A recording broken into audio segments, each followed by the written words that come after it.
आज नवरात्रि का चौथा दिन है और चौथे दिन हम आपके लिए अध्याय दुर्गा सप्तशती के 5 से लेकर 8 तक अध्याय लेकर आए हैं। इनका पाठ या इनका श्रवण आप जरूर से जरूर कीजिएगा और अगर आपको वीडियो पसंद आए तो उसे लाइक कीजिएगा और चैनल को सब्सक्राइब करिएगा।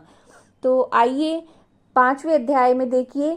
देवताओं द्वारा देवी की स्तुति और चंड मुंड के मुख से अंबिका के रूप की प्रशंसा सुनकर शुंभ का उसके पास दूत को भेजना और दूत का निराश लौट जाना।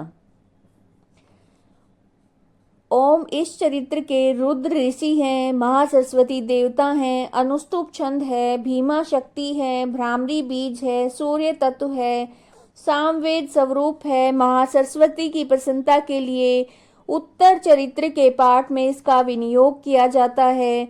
जो अपने कर कमलों में घंटा, शूल, शंख, मूसल, चक्र, धनुष, बाण धारण करती हैं, शरद ऋतु के शोभा संपन्न चंद्रमा के समान जिनकी मनोहर कांति है, जो तीनों लोगों की आधारभूता और शुंभ और आदि दैत्यों का नाश करने वाली हैं, गौरी के शरीर से जिनका प्राकट्य हुआ है, उन महासरस्वती देवी का मैं निरंतर भजन करता हूँ। ऋषि कहते हैं, पूर्व काल में शुंभ और निशुंभ नामक असुरों ने अपने बल के घमंड में आकर सचीपति इंद्र के हाथ से तीनों लोकों का राज्य यज्ञ भाग छीन लिया।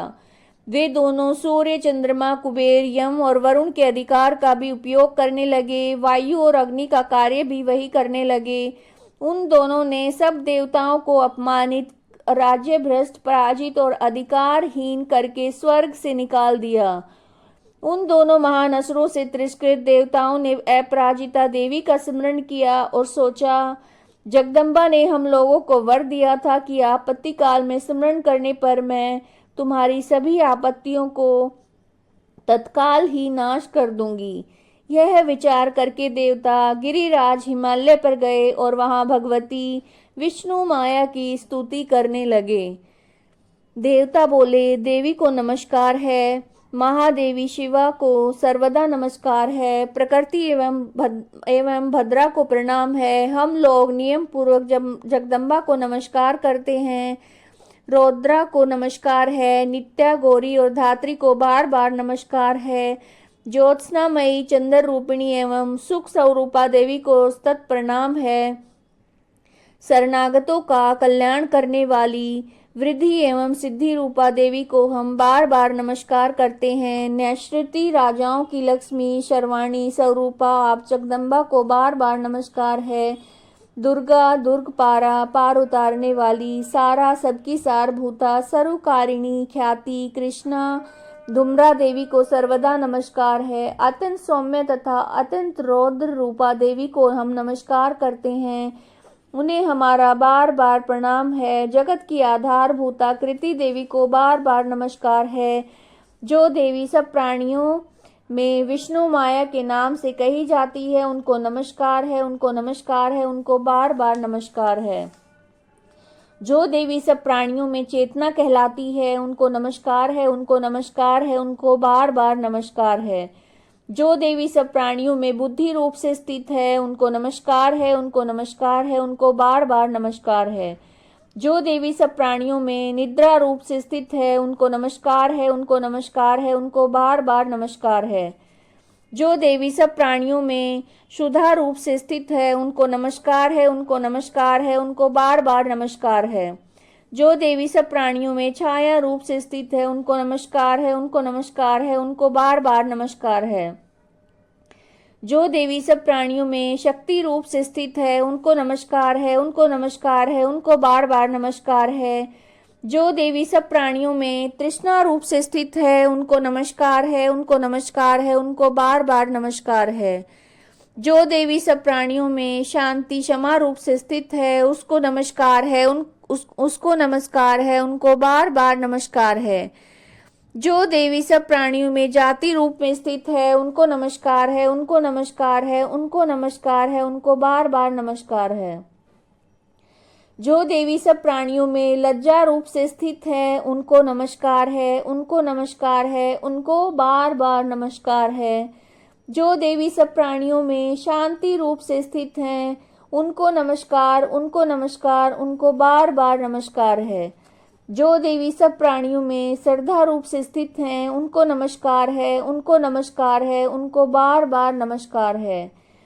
जो देवी सब प्राणियों में कांति रूप से स्थित है, उनको नमस्कार है, उनको नमस्कार है, उनको बार बार नमस्कार है।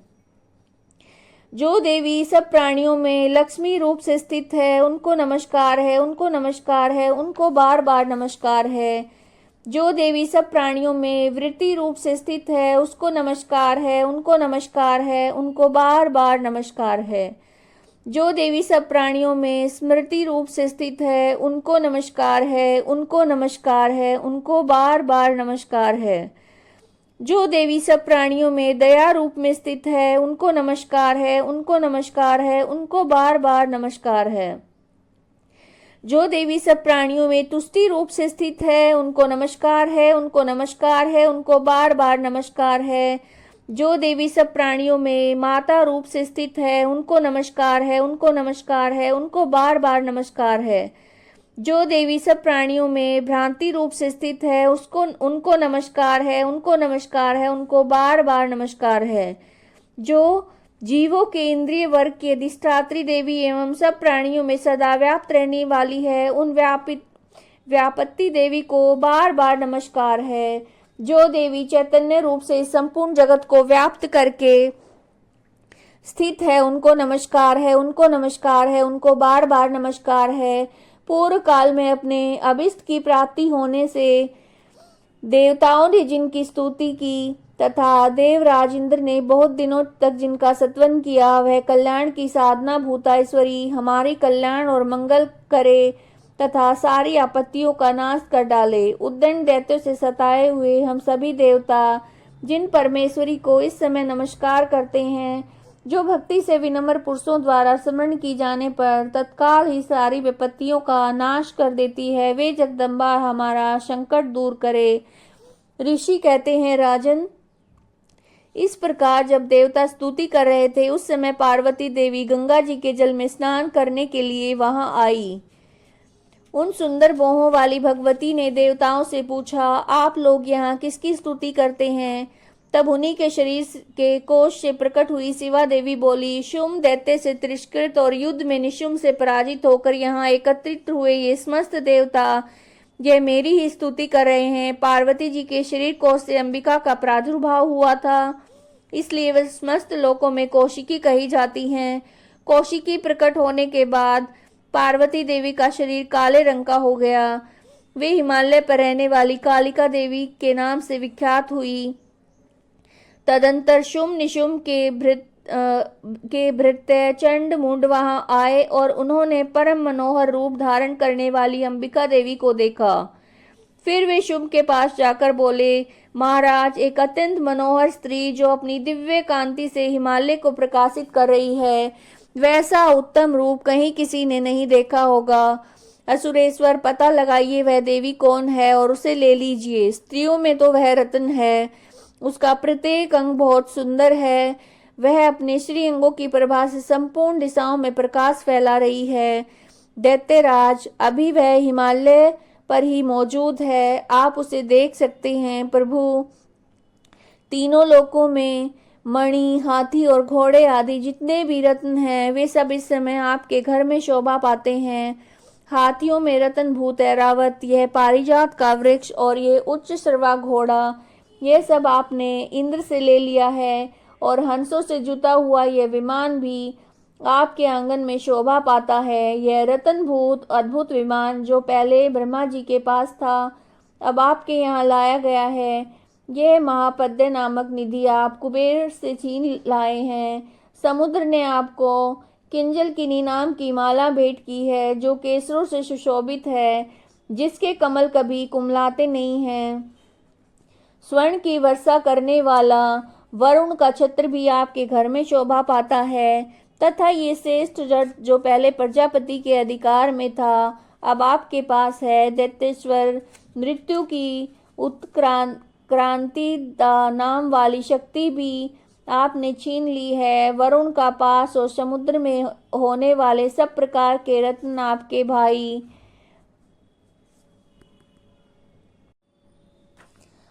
भाई निशुम्भ के अधिकार में हैं। अग्नि ने भी स्वतः शुद्ध किए हुए 2 वस्त्र आपकी सेवा में अर्पित किए हैं। दैत्यराज, इस प्रकार सभी रत्न आपने एकत्र कर लिए हैं। फिर जो यह स्त्रियों में रत्न में कल्याणमयी देवी है, इसे आप क्यों नहीं अपने अधिकार में कर लेते हैं। ऋषि कहते हैं, चंड और मुंड का यह वचन सुनकर शुम्भ ने महादैत्य सुग्रीव को दूत बनाकर देवी के पास भेजा और कहा, तुम मेरी आज्ञा से उसके सामने ये बातें कहना और ऐसा उपाय करना जिससे प्रसन्न होकर वह शीघ्र ही यहाँ पर आ जाए। वह दूत पर्वत के अत्यंत रमणीय प्रदेश में जहाँ देवी मौजूद थी गया और मधुर वाणी में कोमल वचन से बोला। दूत बोला, देवी, दैत्यराज शुम्भ इस समय तीनों लोकों के परमेश्वर हैं। मैं उन्हीं को का भेजा हुआ दूत हूँ और यहाँ तुम्हारे पास आया हूँ। उनकी आज्ञा सदा सब देवता एक स्वर से मानते हैं, कोई उसका उल्लंघन नहीं कर सकता है। वे संपूर्ण देवताओं को परास्त कर चुके हैं।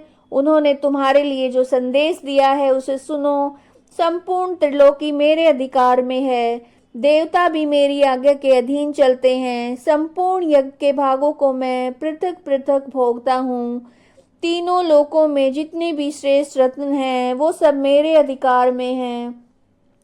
और देवराज इंद्र का वाहन ऐरावत, जो हाथियों में रत्न के समान है, मैंने छीन लिया है। क्षीर सागर का मंथन करने से जो असुर रत्न उच्च श्रवा प्रकट हुआ है, उसे देवताओं ने मेरे पैरों पर पड़कर समर्पित किया है। सुंदरी, उनके सिवा और भी जितने रत्नभूत पदार्थ देवता और गंधर्वों और नागों के पास थे, वे सब मेरे ही पास आ गए हैं। देवी, हम लोग तुम्हें संसार की स्त्रियों में रत्न मानते हैं, अतः तुम हमारे पास आ जाओ, क्योंकि रत्नों का उपभोग करने वाले हम ही हैं।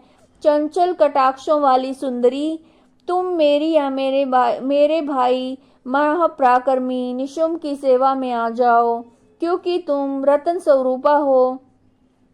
मेरा वरण करने से तुम्हें तुलना रहित मान ऐश्वर्य की प्राप्ति होगी। अपनी बुद्धि से यह विचार करके तुम मेरी पत्नी बन जाओ। ऋषि कहते हैं, दूत के यूं कहने पर कल्याण में भगवती दुर्गा देवी, जो इस जगत को धारण करती हैं, मन ही मन गंभीर भाव से मुस्कुराई और इस प्रकार से बोली।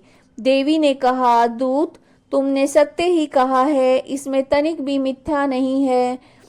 शुम्भ तीनों लोकों का स्वामी है और निशुम्भ भी उसी के समान पराक्रमी है, किंतु इस विषय में मैंने जो प्रतिज्ञा कर ली है उसे मिथ्या कैसे करूं। मैंने अपनी अल्प बुद्धि के कारण पहले से जो प्रतिज्ञा कर रखी है उसे सुनो। जो मुझे संग्राम में जीत लेगा, जो मेरे अभिमान को चूर्ण कर देगा, जो संसार में जो मेरे समान बलवान होगा, वही मेरा स्वामी होगा।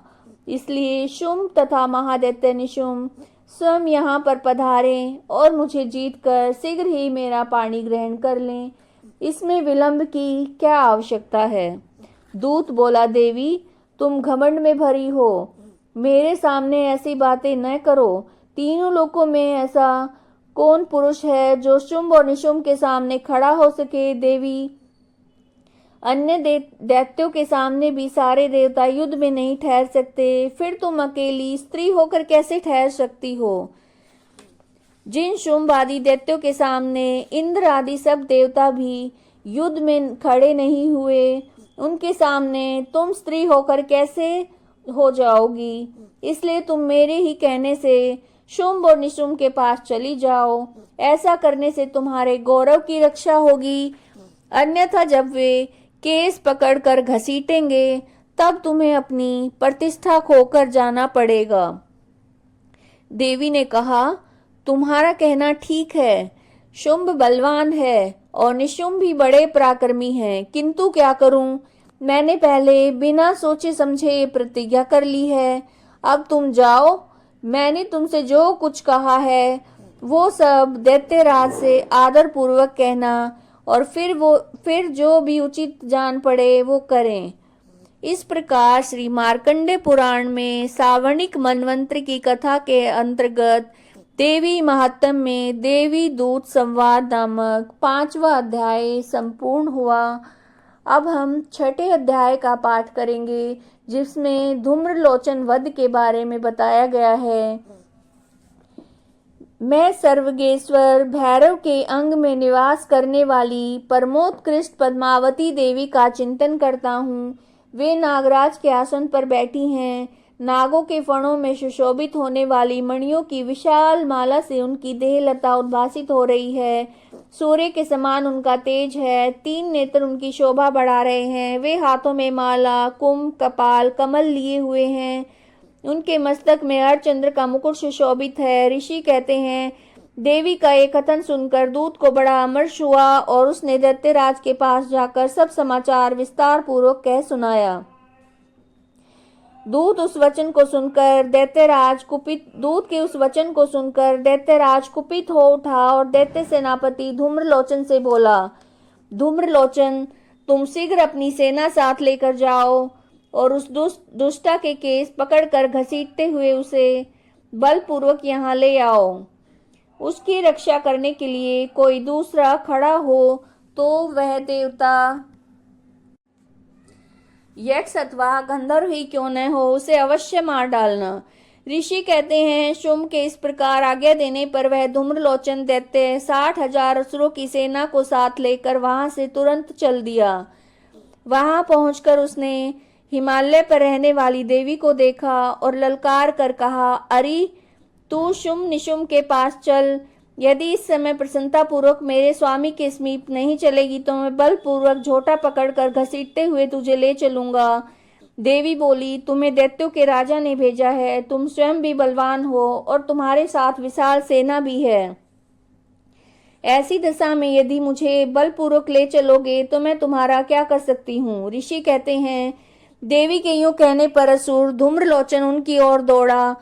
अंबिका ने हुम शब्द के उच्चारण मात्र से उसे भस्म कर दिया। फिर तो क्रोध में भरी हुई दैत्यों की विशाल सेना और अंबिका ने एक दूसरे पर तीखे सहायकों, शक्तियों और फरसों की वर्षा आरंभ की। इतने में ही देवी का वाहन सिंह क्रोध में भरकर भयंकर गर्जना करके गर्दन के बालों को हिलाता हुआ असुरों की सेना में कूद पड़ा। उसने कुछ दैत्यों की पंजों की मार से कितनों को अपने जबड़ों से और कितने ही महादैत्यों को पटक कर होठ की दाढ़ों से घायल करके मार डाला। उस सिंह ने अपने नखों से कितनों के पेट फाड़ डाले और थप्पड़ मारकर कितनों के सिर धड़ से अलग कर दिए।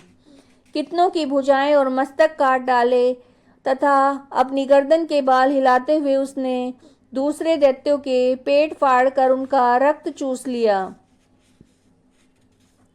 अत्यंत क्रोध में भरे हुए देवी के वाहन उस महाबली सिंह ने क्षण भर में ही असुरों की सारी सेना का संहार कर दिया। शुंभ ने जब सुना कि देवी ने धूम्रलोचन असुर को मार डाला है तथा सिंह ने सारी सेना का सफाया कर डाला है, दैत्यराज को बड़ा क्रोध आया। उसके होंठ कांपने लगे। उसने चंड और मुंड नामक 2 महादैत्यों को आज्ञा दी, हे चंड और मुंड, तुम लोग बड़ी सेना लेकर जाओ और उस देवी के झोंटे पकड़कर उसे बांधकर शीघ्र यहाँ पर ले आओ। यदि इस प्रकार उसे लाने में संदेह हो और युद्ध में सब प्रकार के अस्त्र शस्त्रों तथा समस्त आसुरी सेना का प्रयोग करके उसकी हत्या कर डालना। उस दुष्टा की हत्या होने और सिंह के मारे जाने पर उस अंबिका को बांधकर साथ शीघ्र ही लौट आना। इस प्रकार श्री मार्कंडे पुराण में सावर्णिक मनवंतर की कथा के अंतर्गत देवी महात्म्य में धूम्रलोचन वध नामक 6ठा अध्याय संपूर्ण हुआ। अब हम दुर्गा सप्तशती के 7वें अध्याय का पाठ करेंगे, जिसमें चंड और मुंड का वध का वर्णन किया गया है। मैं मातंगी देवी का ध्यान करता हूँ। वे रत्नमय सिंहासन पर बैठकर पढ़ते हुए तोते का मधुर शब्द सुन रही हैं। उनके शरीर का वर्ण श्याम है। वे अपना एक पैर कमल पर रखे हुए हैं और मस्तक अर्धचंद्र धारण करती हैं तथा कहार पुष्पों की माला धारण किए वीणा बजाती हैं। उनके अंग में कसी हुई चोली शोभा पा रही है। वे लाल रंग की साड़ी पहने हाथ में शंख में पात्र लिए हुए हैं। उनके वदन पर मधु का हल्का हल्का प्रभाव जान पड़ता है। ललाट में बेंदी शोभा दे रही है। ऋषि कहते हैं, तदंतर शुभ की आज्ञा पाकर वे चंड और मुंड आदि दैत्य चतुरंगिनी सेना के साथ अस्त्र शस्त्रों से सुसज्जित होकर चल दिए। फिर गिरिराज हिमालय के स्वर्ण में ऊंचे शिखर पर पहुंचकर उन्होंने सिंह पर बैठी हुई देवी को देखा। वे मंद मंद मुस्कुरा रही थी। उन्हें देखकर दैत्य लोग तत्परता से पकड़ने का उद्योग करने लगे। किसी ने धनुष तान लिया, किसी ने तलवार संभाली। कुछ लोग देवी के पास आकर खड़े हो गए। तब अंबिका ने उन शत्रुओं के प्रति बड़ा क्रोध किया। उस समय क्रोध के कारण उनका मुख काला पड़ गया, ललाट में भौहें टेढ़ी हो गई। वहां से तुरंत विकराल मुखी काली प्रकट हुई, जो तलवार और पास लिए हुए थी। वे विचित्र खटवांग धारण किए और चीते के चर्म की साड़ी पहने नर मुंडों की माला से विभूषित थी। उनके शरीर का मांस सूख गया था, केवल हड्डियों का ढांचा जिससे वह अत्यंत भयंकर जान पड़ती थी। उनका मुख बहुत विशाल था, जीभ लपलपाने के कारण वे डरावनी प्रतीत होती थी। उनकी आंखें भीतर को धसी हुई और कुछ लाल थी। वे अपनी भयंकर गर्जना से संपूर्ण दिशाओं को गुंजा रही थी। बड़े बड़े दैत्यों का वध करती हुई वे कालिका देवी बड़े वेग से दैत्यों की उस सेना पर टूट पड़ी, उन सब का भक्षण करने लगी। वे पार्श्वरक्षकों, अंकुशधारी महावतों, योद्धाओं और घंटा सहित कितने ही हाथियों को एक ही हाथ से पकड़कर मुंह में डाल लेती थी। इस प्रकार घोड़े, रथ और सारथी के साथ रथी सैनिकों को मुंह में डालकर वे उन्हें बड़े भयानक रूप से चबा डालती थी। किसी के बाल पकड़ लेती, किसी का गला दबा देती, किसी के पैर कुचल डालती, किसी को छाती के धक्के से गिराकर मार डालती थी। वे असुरों के छोड़े हुए बड़े बड़े अस्त्र शस्त्र मुंह में पकड़ लेती थी और रोष में भरकर उनको दांतों से पीस डालती थी। काली ने बलवान और दुरात्मा दैत्यों की वो सारी सेना रौंद डाली, खा डाली, कितनों को मार गिराया। कोई तलवार के घाट उतार दिए, कोई खटवांग से नीचे पिट गए। कितने ही असुर दांतों के अग्रभाग से कुचले जाकर मृत्यु को प्राप्त हो गए। इस प्रकार देवी ने असुरों की उस सारी सेना को क्षण भर में मार गिराया। यह देखकर चंड उन अत्यंत भयानक काली देवी की ओर दौड़ा तथा महादैत्य मुंड ने भी अत्यंत भयंकर बाणों की वर्षा से तथा हजारों बार चलाए हुए चक्रों से उन भयानक नेत्रों वाली देवी को आच्छादित कर दिया। अनेकों चक्र देवी के मुख में समाते हुए ऐसे जान पड़े मानो सूर्य के बहुतेरे मंडल बादलों के उदर में प्रवेश कर रहे हैं। तब भयंकर गर्जना करने वाली काली ने अत्यंत रोष में भरकर विकट अट्टहास किया। उस समय उनके विकराल वदन के भीतर कठिनता से देखे जा सकने वाले दांतों की प्रभा से वे अत्यंत उज्जवल दिखाई देती थी। देवी ने बहुत बड़ी तलवार हाथ में ले हम शब्द का उच्चारण करके चंड पर धावा किया और उसके केस पकड़कर उसी तलवार से उसका मस्तक काट डाला। चंड को मारा गया देखकर मुंड भी देवी की ओर दौड़ा। तब देवी ने रोष में भरकर उसे भी तलवार से घायल करके धरती पर सुला दिया। महापराक्रमी चंड और मुंड को मारा गया देखकर मरने से बची हुई बाकी सेना भय से व्याकुल होकर चारों ओर भाग गई। तदंतर काली ने चंड और मुंड का मस्तक हाथ में लेकर चंडिका के पास जाकर प्रचंड अट्टहास करते हुए कहा, देवी, मैंने चंड और मुंड नामक इन दो महापशुओं को तुम्हें भेंट किया है। अब युद्ध यज्ञ में तुम शुंभ और निशुंभ का स्वयं ही वध करना। ऋषि कहते हैं, वहां लाए हुए उन चंड मुंड नामक महादित्यों को देखकर कल्याणमयी चंडी ने काली से मधुर वाणी में कहा, देवी, तुम चंड और मुंड को लेकर मेरे पास आई हो, इसलिए संसार में चामुंडा के नाम से तुम्हारी ख्याति होगी। इस प्रकार श्री मार्कंडे पुराण में सावणिक मनवंतर की कथा के अंतर्गत चंड और मुंड नामक वध नामक 7वां अध्याय संपूर्ण हुआ। अब हम दुर्गा सप्तशती के 8वें अध्याय का पाठ करेंगे, जिसमें रक्त बीज वध का वर्णन हुआ है। मैं अणिमा आदि सिद्धिमयी किरणों से आवृत भवानी का ध्यान करता हूँ। उनके शरीर का रंग लाल है, नेत्रों में करुणा लहरा रही है, हाथों में पाश, अंकुश, बाण और धनुष शोभा पाते हैं। ऋषि कहते हैं, चंड और मुंड नामक दैत्यों के मारे जाने तथा बहुत सी सेना का संहार हो जाने पर दैत्यों के राजा प्रतापी शुंभ के मन में बड़ा क्रोध हुआ। उसने दैत्यों की संपूर्ण सेना को युद्ध के लिए कूच करने की आज्ञा दी। वह बोला, आज उधा युद्ध नाम से 86 दैत्य सेनापति अपनी सेनाओं के साथ युद्ध के लिए प्रस्थान करें। कंबू नाम वाले दैत्यों के 84 सेना नायक अपनी वाहिनी से घिरे हुए यात्रा करें। 50 कोटि वीर्य कुल के और 100 धौम्र कुल के असुर सेनापति मेरी आज्ञा से सेना सहित कूच करें। कालक, दोहर्द, मौर्य, काल के असुर भी युद्ध के लिए तैयार होकर मेरी आज्ञा से तुरंत प्रस्थान करें। भयानक शासन करने वाला असुर राज शुंभ इस प्रकार आज्ञा देकर सहस्त्रों बड़ी बड़ी सेनाओं के साथ युद्ध के लिए प्रस्थित हुआ। उसकी अत्यंत भयंकर सेना आती देखकर चंडिका ने अपने धनुष की टंकार से पृथ्वी और आकाश के बीच का भाग गुंजा दिया। राजन, तदंतर देवी के सिंह ने बड़े जोर जोर से दहाड़ना आरंभ किया। फिर अंबिका ने घंटे के शब्द से उस ध्वनि को और भी बढ़ा दिया। धनुष की टंकार, सिंह की दहाड़ और घंटे की ध्वनि से संपूर्ण दिशाएं गूंज उठी। उस भयंकर शब्द से काली ने अपने विकराल मुख को और बढ़ा लिया। इस प्रकार वे विजयनी हुई। उस तुमुल नाद को सुनकर दैत्यों की सेनाओं ने चारों ओर से आकर चंडिका देवी, सिंह और काली देवी को क्रोध पूर्वक घेर लिया। राजन, इसी बीच में असुरों के विनाश तथा देवताओं के अभ्युदय के लिए ब्रह्मा, शिव, कार्तिकेय, विष्णु तथा इंद्र आदि देवों की शक्तियां जो अत्यंत पराक्रम और बल से संपन्न थी, उनके शरीरों से निकलकर उन्हीं के रूप में चंडिका के पास गई। जिस देवता का जैसा रूप, जैसा वेशभूषा, जैसा वाहन, ठीक वैसे ही साधनों से संपन्न उनकी शक्ति असुरों से युद्ध करने के लिए आई। सबसे पहले हंस युक्त विमान पर बैठकर अक्षसूत्र और कमंडलों से सुशोभित ब्रह्मा जी की शक्ति उपस्थित हुई, जिसे ब्रह्माणी कहते हैं। महादेव जी की शक्ति वृषभ पर आरूढ़ होकर हाथों में श्रेष्ठ त्रिशूल धारण करके महानाग का कंकण पहने, मस्तक में चंद्र रेखा से विभूषित होकर वहां पर पहुंची।